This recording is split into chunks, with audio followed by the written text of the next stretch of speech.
Hello. As a subgrantee under FEMA's Public Assistance Program, you will learn about the program and the application process while working with FEMA project specialists to develop a project worksheet. The project worksheet will summarize the damages, scope of work, and cost of restoring your facility or reimbursing you for emergency work. Did you know that other federal agencies can audit your records even after funding is obligated and the work is complete? The Department of Homeland Security's Office of Inspector General, or OIG, is one of these agencies. Welcome to OIG's tips for managing disaster-related project costs. I'm Moses Dugan, Supervisory Program Analyst with the Office of Inspector General. In this presentation, we will discuss the Office of Inspector General and its purpose. We will also direct you to applicable federal regulations and FEMA guidelines that govern the management of FEMA disaster assistance grants. Later, we'll discuss the audit process and provide examples of audit results. Finally, we will provide some key points to remember when administering FEMA grants. By the end of this presentation, you should be able to understand OIG's audit process, obtain publications that govern the use of FEMA public assistance funds, and understand common audit findings.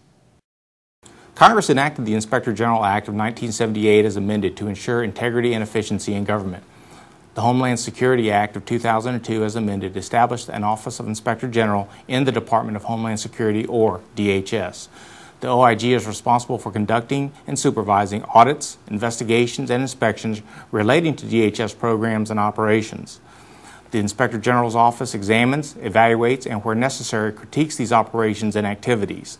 The OIG also recommends ways to the department to carry out its responsibilities in the most effective, efficient, and economical manner possible.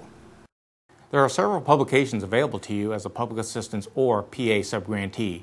As you learned during your applicant briefing, you should obtain a copy of the PA Guide and the PA Digest. These are policy documents that will assist you in understanding all aspects of the public assistance programs. These documents, as well as other important publications relating to specific topics, are available at the website listed on your screen. Policy is derived from the Code of Federal Regulations relating to disaster management, specifically 44 CFR. You should pay particular attention to Part 13 of 44 CFR. Part 13 sets forth administrative requirements for grants. Part 206 is also important and provides the disaster assistance rules applicable to major disasters and emergencies declared by the President. You can access an electronic copy of 44 CFR at the address listed on your screen. Any of the documents we've discussed can be ordered from FEMA Publications by calling the number on your screen. Finally, the Office of Management and Budget, also known as OMB, establishes administrative requirements and cost principles applicable to public assistance and hazard mitigation applicants. OMB circulars are available online at the website on your screen. Now that you know a little bit about the OIG, its functions, and governing documents, let's talk about the audit process.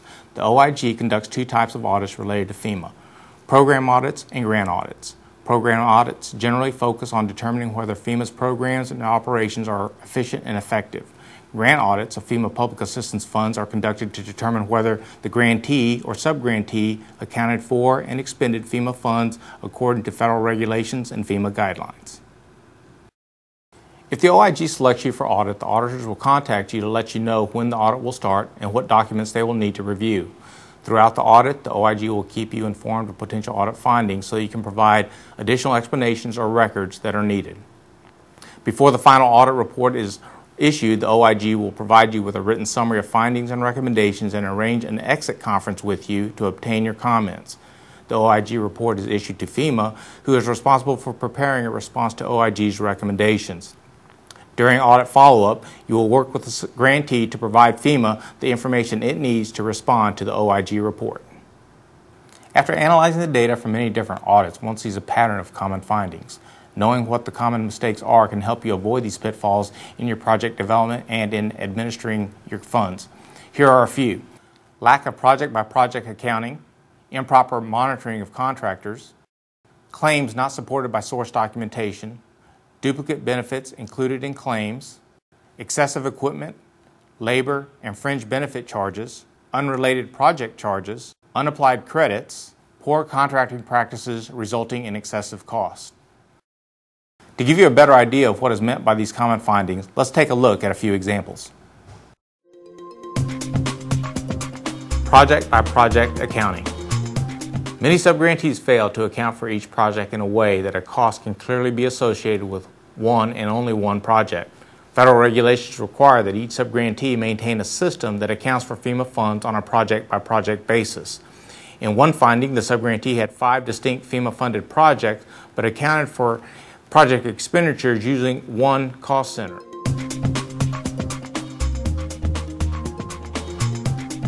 As a result, the subgrantee's claim could not be verified by project. Claims and costs not supported by source documentation. Federal regulations require that costs claimed under federal programs be adequately supported by source documentation such as canceled checks, invoices, payroll spreadsheets, and contracts.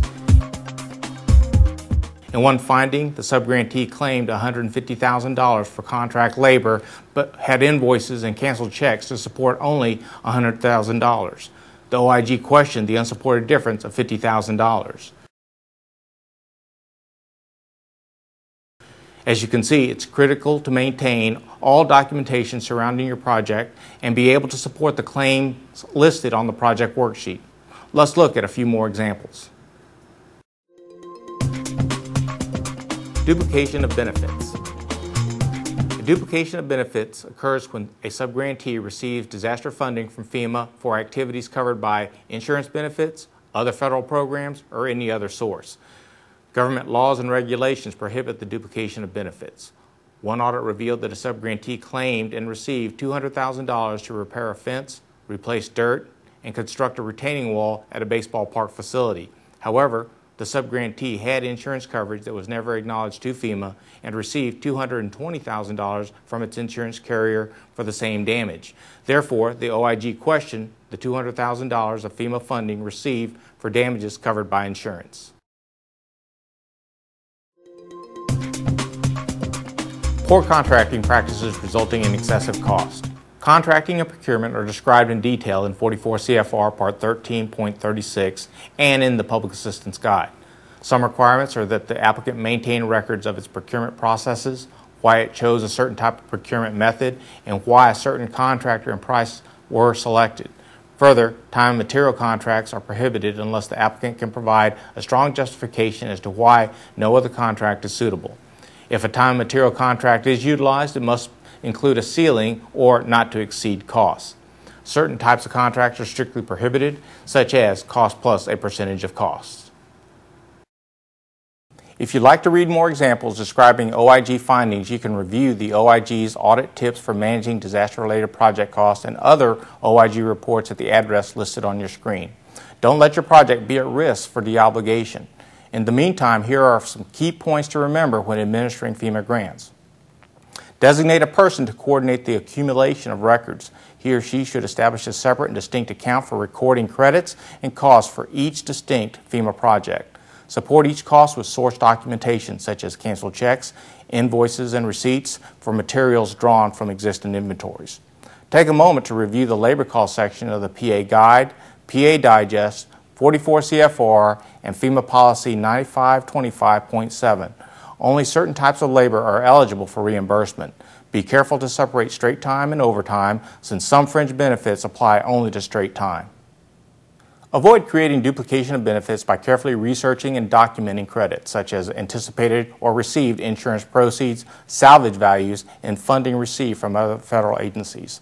Ensure that expenditures claimed under the FEMA project are reasonable and necessary, are authorized under the scope of work, and directly benefit the project.